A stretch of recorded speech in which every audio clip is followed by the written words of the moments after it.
What's up, y'all? Today I'll be changing the tuning of this big port opening, which is actually the front port for my 6th order enclosure. And right now it should be tuned somewhere around 36 hertz, but I want to see how it sounds whenever I tune it lower. I already got the piece of wood cut that I need to tune it lower, and I did use a decibel meter, and I tested it before I added the port, and then I have this piece of wood up here to make this port opening smaller, which would make it tuned lower. And according to my decibel meter on my phone, the lows got a little bit louder, and my peak frequency got a little bit quieter, which is around like 34 hertz. One big reason why I'm limited on the lows. So this amp subsonic is actually set to 25 hertz, and it actually has a built-in subsonic, so it's always going to be fixed at 25 hertz, and that's definitely too low for me because this 18 right here is tuned to 22 hertz, so that's well below that 25 hertz subsonic. But with tuning this front port lower, I actually help it out. Well, there's only one way to find out.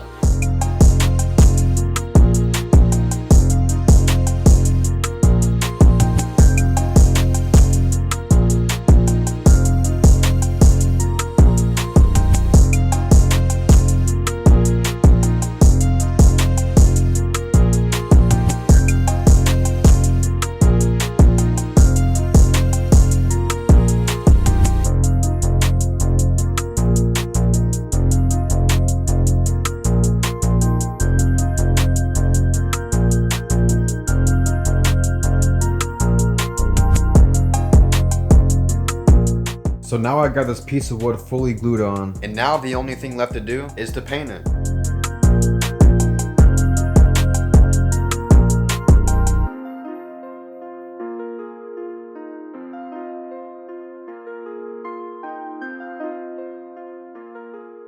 Alright, y'all, so it's the next day now, and I got this fur carpet back up now, and I got this piece of wood on and it's painted, and I made sure to seal all the edges good, just so there's no air leaks. I am going to paint that because I did forget to paint that. I'm also going to paint another coat on here, just so it can look a little bit better. I could have done a demo for you guys yesterday, but I knew that there was some more work to be done, but I'm definitely pleased with the sound coming out of this. The lows are definitely a little bit more louder, and my response is a little bit more flat, and I'm just a lot more happy with my setup now. So I just ported my 15-inch sub not too long ago, and now I added this to the front port, so I just keep getting louder. And at least right now, I've been trying to get them lows louder, and them lows definitely have been getting louder. And that's where I've been encountering some more problems, because since I added this, my system is more windy in this opening right here, because this fur carpet moves more on less power. But I also definitely have an issue with my power setup, not anything actually powering my amp, but now since I lowered my front port tuning, it's actually louder inside of here where my subs are. And now whenever I play my system, especially at higher volumes, my power supplies and my older amp right here, they all violently shake, and I'm just afraid of one of my power supplies falling, or if my subs end up shaking something loose in the power supplies. I mean, it's definitely a good thing to know I'm getting louder inside of my closet and out here inside of my room, at least with the lows, and I'm also getting windier too inside of there. But now I gotta fix all of my rattling issues, and once I get a new amp that can supply a lot more power to my subs, and definitely a new amp with a lower subsonic, that's why I really gotta start working out these rattles, because if I ever get a more powerful amp like a 2000 watt amp or something like that, I'm sure some damage is gonna be done somewhere. So I'm gonna think of a way how I can secure those amps more, and I'll see you guys in a second.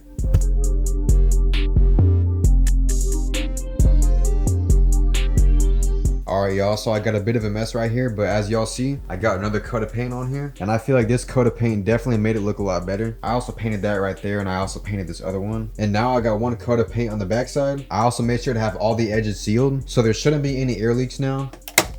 Alright, y'all, so this is what the setup is looking like right now. So I got this wire added right here, and this is connected to this PSU. This wire is actually for my line out converter. I really don't need a line out converter. I was just trying to use it for its bass knob, but whenever I tried using that line out converter, my signal coming out from my receiver was very weak, so I decided not to use it right now. I'll probably end up getting a different bass knob anyways, one that connects to these RCAs. And I also got these PSUs mounted pretty good to the wall now, so now they don't move as much whenever I play music, and this also turned out pretty good too. So I'm pretty happy with the upgrades I did to my setup. I definitely added some noticeable improvements, and I'll just keep trying to improve this setup. And if you guys have any ideas for any future upgrades I should do to my setup, then y'all can leave it down below in the comments. But I appreciate y'all for watching. If you guys enjoyed the video, don't forget to subscribe, and I'll see you all in the next video.